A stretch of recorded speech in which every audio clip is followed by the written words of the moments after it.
Listeners, you can't see Janet and I. We are both just nodding our heads right now because I've been outside that door more than once. And Janet has heard me say so many times, you know, it's easy for me to be on the podcast and talk about things and know what to do.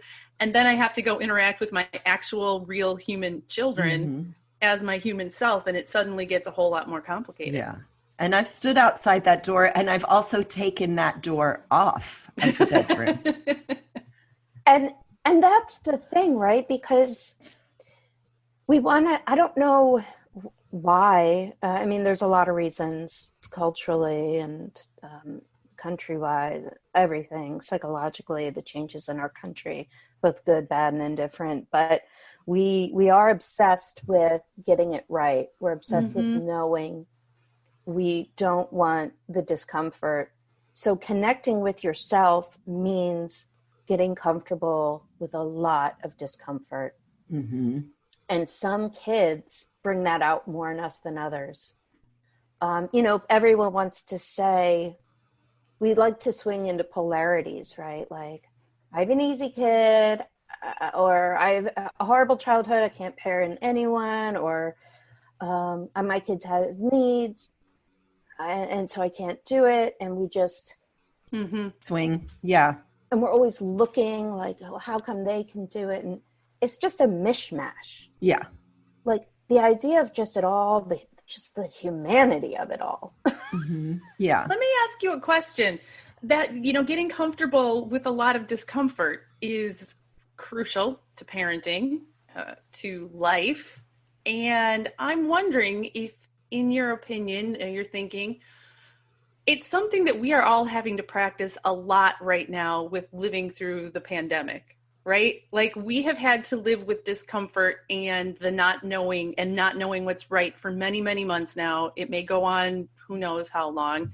Do you think that there is some, it's hard to say upside, right? But do you think that this experience may help some of us as parents, as humans, kind of learn to tolerate and live in that discomfort?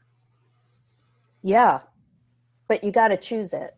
You got to choose it. So we will look out into the world and be like, that person's making sourdough and I'm slipping into an anxiety spiral. They're better. I'm crap. And I never want to sell that mental health is a choice. I'm on all kinds of medications. I could probably be on more, but it is still a choice to decide to learn. It's still a choice to say, okay, well, this is a garbage fire. And instead of but, and what if I learned about my child here? What if I learned about myself? Yeah. I was reading Simplicity Parenting again. Kim John Payne. Yes. So somebody came and said, you know, things are going really well. And I said, you shouldn't be ashamed. And I think a lot of us are finding a true rhythm in our lives that we lost, I don't know, decades ago. You could take it back to the light bulb. Who knows, right? Right. There is a rhythm, if we allow it, Yeah. of sleep, of eating, of play, of work, that we have through artificiality and both good and bad things wiped out. So yeah, I do think there is room for parents to look at their kids and go, so here's how we kind of roll with our lives. And I have had some parents say, you know, wow, I'm seeing my kids so differently now, spending so much time with them and getting to know them in a different way than just the few hours in the morning or in the evening when they're off at school all day, that they've had an opportunity to really see their kids for who they truly are. I just wrote a column because I'm thinking of a boy example, especially for you guys.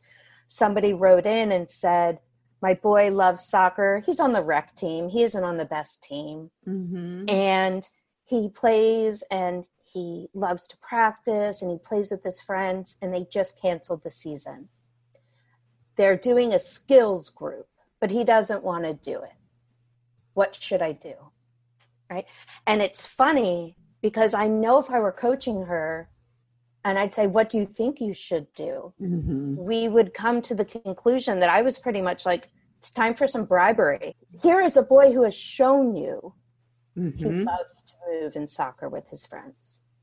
It's an object in motion stays in motion, and an object not in motion tends to stop. Yep. And we're watching our teens and our boys just crawl to a dead stop. And many of us, let's be honest, I went through that definitely at a point. I'm getting better. I'm trying to pull myself out of it, but it's so hard. That object that stopped takes a lot of momentum. And guys, we're talking physics now here. That's legitimate physics. Get that rolling again. It's hard work. And it's amazing because pre-pandemic, I would have been like, well, let's look at your schedule. Is this really needed? Let's give him a choice. Blah, blah, blah, blah. Now I'm like, what can you buy him? Yeah, he needs to move. How are you going to make him move? How can you take him for something to eat after every skill thing? Because teen boys and movement with dopamine and cortisol and sleep and all of it. Yeah. I don't even know if I'm answering your question. I want to stay with that one for just a second, though, because I'll be honest, I heard the question and my reaction was different than yours. Yeah. Your point makes perfect sense, and I don't think it's a bad idea. I'm like, yeah, that's pretty smart.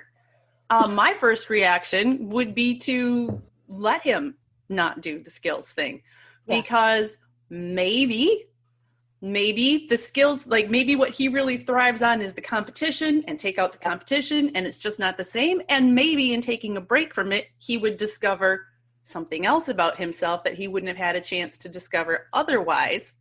Yep. And correct me if I'm wrong, but I'm wondering, like, we might be back to the beginning. Like, in the end, does it really make a difference as long as you keep those lines of communication and connection open with your son? That's right. Yeah. And in the column, I essentially say, sit down with him and say, the evidence shows you love this. Yes. You've always loved this. Yes. This is a thing you do.